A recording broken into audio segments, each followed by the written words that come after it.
we have two courses of action in the suit before the court. They call it the basis of the action.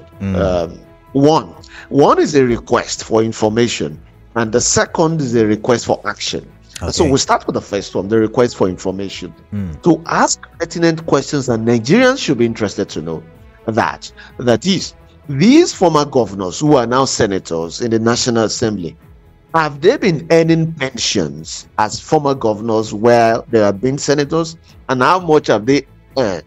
That is on one side. The second aspect, which is a request for action, is for them to refund the amount of pensions that they've earned while they are senators back to the coffers of their states. That is the two bases for the actions before the court. And as to the first one, the request for information, it is predicated on the Freedom of Information Act and the provisions of freedom of expression in the Constitution, which of course makes public officers accountable to Nigerian people. It is not enough to canvass for votes and say XYZ. The people should know. And that is why we have the budget in the open space. We should know these details about public funds. Okay. And the payment of pensions itself is unlawful. Don't forget, there is a judgment of court, Honorable Justice Ogodoyibo, delivered in November 2019 that has declared these, that has stated these in 2019. That is on one hand. As to the earning of pension as a former governor and earning from the state as a National Assembly member, we'll call that double emolument.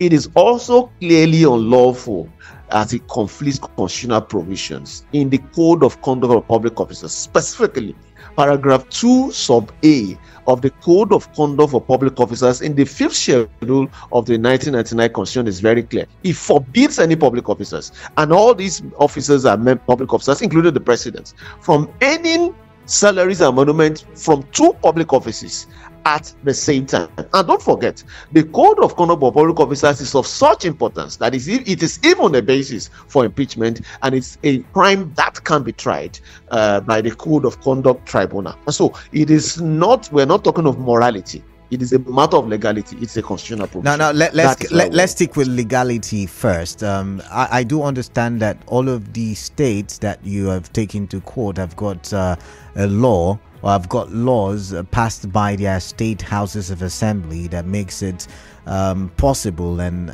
legally possible for the ex-governors to take pension. How do you speak to that?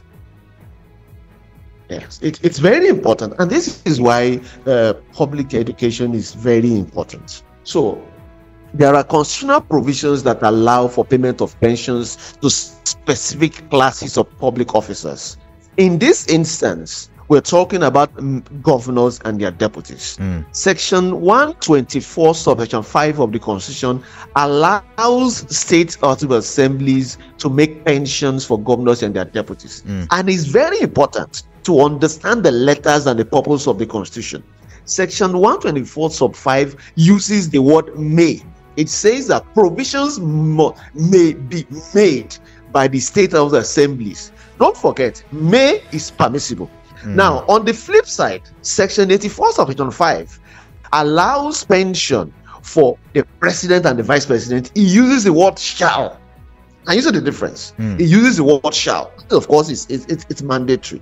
And don't forget, the same constitution that uses may as a permissible action for pension for state governors and the deputy also uses may in the provisions of Chapter 2 of the Constitution, Socio-Economic rights, that would afford all Nigerians access to free education, to free healthcare, to good roads and water. But in this instance, the members of the State Assembly, and I mean the state governments in this instance, chose to use the permissive section of the Constitution to make laws that would benefit them, and chose not to use permissive section of the Constitution to make laws that would benefit a wide range of Nigerians. How can you justify that in law and morality?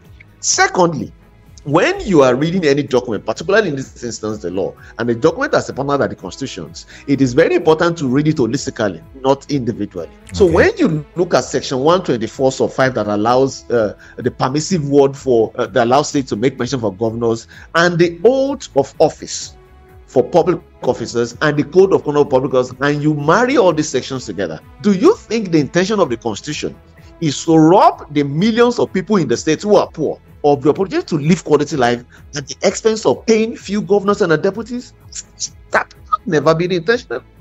And that is why payment of pensions, particularly in the scope and quantum of those payments, in itself unlawful. It offends every sense of economics, and it offends every provisions of the Constitution in that regard.